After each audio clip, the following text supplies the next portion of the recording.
New education policy 2020 यानी नई शिक्षा नीति को लेकर जितने भी क्वेश्चन आंसर जो आपके एग्जाम में डायरेक्ट हिट करेगा वो सारे क्वेश्चन मैं आपको इस क्लास में करवाऊंगा A to Z।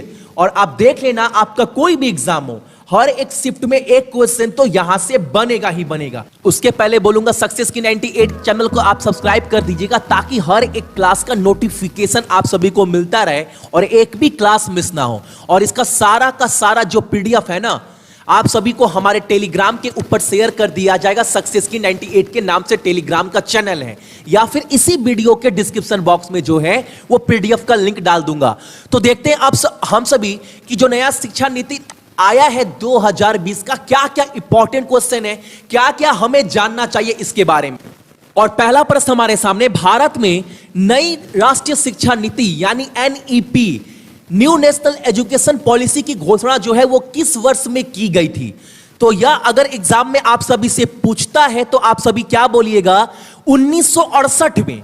और यह बिल जो है पास किया गया था जब इंदिरा गांधी का सरकार था, तब फर्स्ट टाइम जब पहला बार नई राष्ट्रीय शिक्षा नीति जो है वो 1968 में आया था।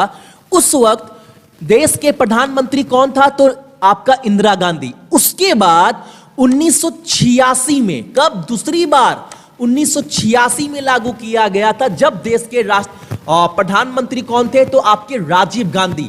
और तीसरी बार 2020 में जो है वो लेकर आया गया है जब देश के वर्तमान प्रधानमंत्री कौन है, नरेंद्र मोदी। तो याद रखिएगा, एग्जाम में यह भी क्वेश्चन पूछ सकता है कि भारत में कितनी बार नई राष्ट्रीय शिक्षा नीति लेकर आई गई है अभी तक। तो 3 बार, पहला बार 1968, दूसरा बार 1986 और तीसरा बार 1920। यह क्वेश्चन आपको क्लियर हो गया होगा। अब प्रश्न हमारे सामने, राष्ट्रीय साक्षरता मिशन की शुरुआत जो है वो किस वर्ष में की गई थी, तो 1988 में, ऑप्शन नंबर आपका बी। अगला प्रश्न भी काफी इंपॉर्टेंट है, ऑपरेशन ब्लैक बोर्ड जो है वो नामक कार्यक्रम जो है वो कब लागू किया गया था, कब इंप्लीमेंट किया गया था भारत में।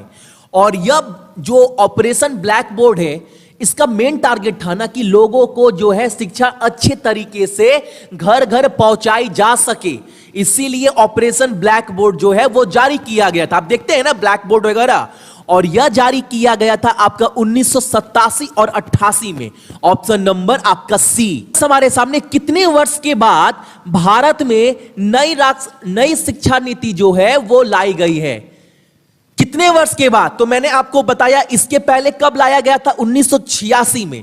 तो अभी कब लाया गया है, 2020 में। गिन लो, 14 साल उधर और 20 साल अभी, यानी 34 साल के बाद नई शिक्षा नीति जो है वो लाया गया है भारत में। और टोटल कितने बार, तो टोटल 3 बार। पहली बार 1968, दूसरी बार 86, तीसरी बार 2020 में। और क्लास को ना शेयर कर दीजिएगा, रिक्वेस्ट करते हैं, क्लास बनाने में काफी मेहनत लगता है। सही बोल रहा हूं। अगला प्रश्न हमारे सामने, जो यह नई शिक्षा नीति लाई गई है यह कब तक लागू की जाएगी। अभी तो यह पारित किया गया है, लेकिन लागू कब तक कर दिया जाएगा पूरे तरह से, पूर्ण रूप से, तो 2021 और 22 तक का टारगेट रखा गया है, यह लागू कर दिया जाएगा अपने भारत में। अगला प्रश्न हमारे सामने है, जो नई शिक्षा नीति लाई गई है उसमें से कौन सी भाषा को क्लास 5 तक खत्म कर दी गई है, यानी क्लास 5 तक के लिए एक भाषा को जो है वो पूर्ण रूप से खत्म कर दिया गया है। यानी क्लास 5 तक अब जरूरी नहीं है कि आपको इंग्लिश जो है वो पढ़ाया जाएगा, यह चीज जो है वह हटा दिया गया है। और जो मेन टारगेट रखा गया है कि मातृभाषा को बढ़ावा देने के लिए, यानी क्लास 5 तक के बच्चों को अब इंग्लिश जो है वो पढ़ाया नहीं जाएगा। ऑप्शन नंबर ए जो है उसको खत्म कर दिया गया है। बहुत काफी इंपॉर्टेंट क्वेश्चन है, बहुत चर्चा में रह रहा है ये विषय आपका। अगला प्रश्न हमारे सामने, अभी तक हम लोग क्या सुनते आ रहे हैं कि जो शिक्षा मंत्रालय है उसका नाम क्या है आपका, HRD मंत्रालय, ह्यूमन रिसोर्स डेवलपमेंट, मानव संसाधन विकास मंत्रालय। लेकिन इसका नाम जो है वो अब बदल दिया गया है। अब इसका नाम बदलकर क्या रखा गया है, तो शिक्षा मंत्रालय, ऑप्शन नंबर आपका ए। और अभी वर्तमान में भारत के शिक्षा मंत्री कौन है, तो रमेश पोखरियाल। ये भी याद रखना है आप सभी को। प्रश्न हमारे सामने, भारत की नई शिक्षा नीति में 10+2 के फॉर्मेट को हटाकर अब किस फॉर्मेट में किया जाएगा। अभी तक आपने सुना होगा क्लास 10 पास करने के बाद क्या सुनते थे, 10+2 10+2 10+2, लेकिन अब ये चीज जो है वो हटा दिया गया है नई शिक्षा नीति के अकॉर्डिंग। अब कौन सा लागू किया गया है, एग्जाम में डायरेक्ट क्वेश्चन हिट करेगा ये वाला, याद रखना। अब जो 10+2 के जगह पर फॉर्मेट लागू किया गया है वो है आपका 5+3+4, ऑप्शन नंबर आपका डी। इसको गांठ बांध लेना। 5 का मतलब उम्र 3 से 8 साल के बच्चे 5 तक, 3 मतलब 8 से 11 साल के बच्चे, फिर 3 11 से 14, और आखिरी 4 यानी 14 से 18 साल। ठीक है, यह याद रखिएगा आप सभी, काफी इंपॉर्टेंट क्वेश्चन करवा रहा हूं, हर एक क्वेश्चन हमारे सामने है। जो नई शिक्षा नीति जो है उसके अनुसार किस क्लास से कंप्यूटर कोडिंग की शिक्षा जो है वो दी जाएगी स्कूल में, यानी अब कंप्यूटर सॉफ्टवेयर वगैरह जो है उनकी जानकारी बच्चों को क्लास 6 से, कक्षा 6 से जो है वो दी जाएगी नई शिक्षा नीति के अनुसार, ऑप्शन नंबर आपका सी। अगला प्रश्न हमारे सामने, 9 से 12 तक की परीक्षा अब किस आधार पर कराई जाएगी, यह आपको बताना है। अभी तक तो नॉर्मल हो रहा था, 9 क्लास 10 क्लास 11 क्लास 12 क्लास। अब जो है 9 से 12 तक क्लास तक की जो परीक्षा है ना, अब उसको सेमेस्टर सिस्टम में जो है वो लेकर आया गया है। जैसे आप बीटेक करते होंगे, बीबीए करते होंगे, एमबीए करते होंगे, ठीक है, तो उसमें क्या होता है, सेमेस्टर होता है ना, सेमेस्टर एग्जाम 6-6 महीने पर। अब जो है अब 9 से 12 तक की शिक्षा को भी ना सेमेस्टर के नियम में जो है वो लेकर आया गया है। अब आपका एनुअली एग्जाम नहीं होगा, सेमेस्टर के हिसाब से एग्जाम होगा। एक एक क्वेश्चन काफी इंपॉर्टेंट है। और अगला क्वेश्चन हमारे सामने, एक से ज्यादा कोर्स करने वालों का अंक अब किस में जोड़े जाएंगे। अब यह भी बता दिया गया है कि अगर आप कॉमर्स पढ़ते हैं तो यह पाबंदी हटा दी गई है कि आप आर्ट्स के कोई सब्जेक्ट नहीं पढ़ सकते। अगर आप कॉमर्स पढ़ रहे हैं और आपका रुचि अगर आर्ट्स के किसी सब्जेक्ट में है या साइंस के किसी विषय में, तो आप वो भी पढ़ सकते हैं।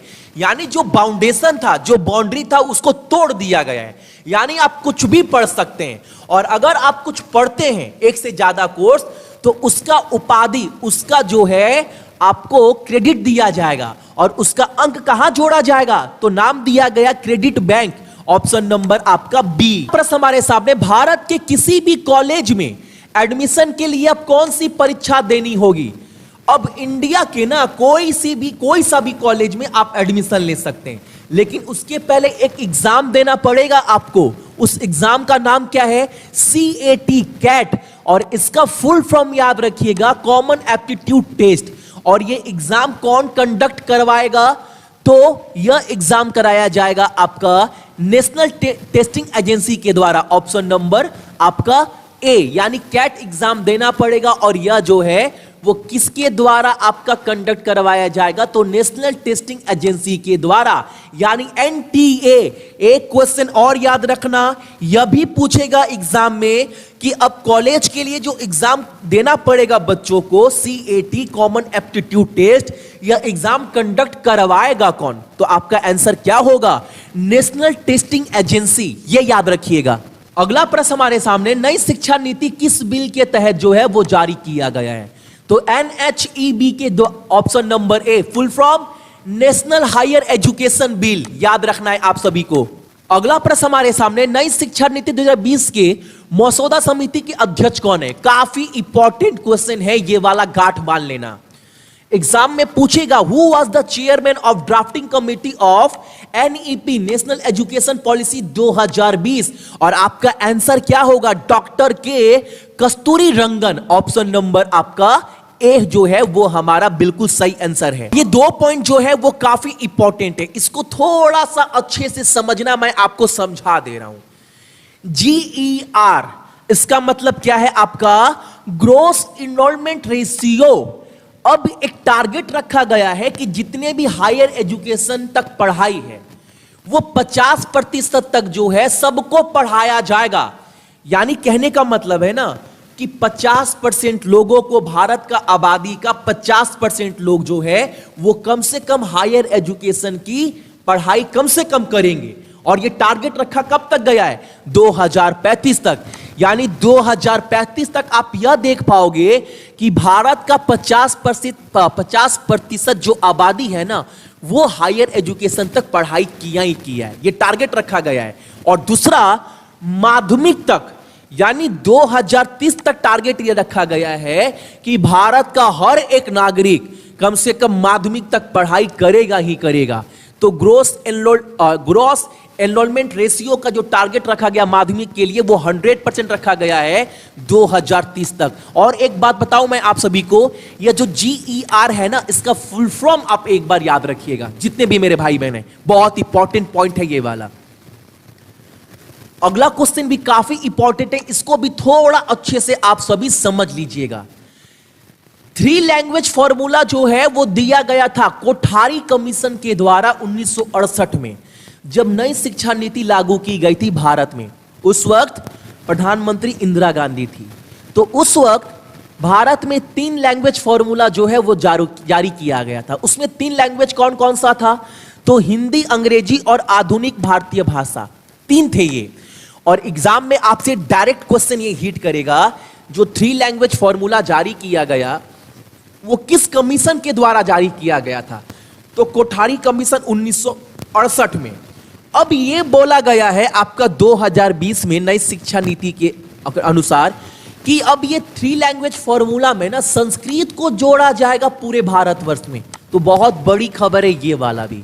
तो यह थे आपके इंपॉर्टेंट करेंट अफेयर जो जुड़े हुए हैं आपसे किससे? न्यू एजुकेशन पॉलिसी से।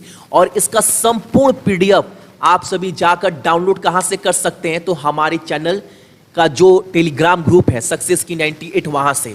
और चैनल के ऊपर जो भी नए हैं चैनल को सब्सक्राइब कर लीजिएगा ताकि हर एक क्लास का नोटिफिकेशन आप सभी को मिलता रहे।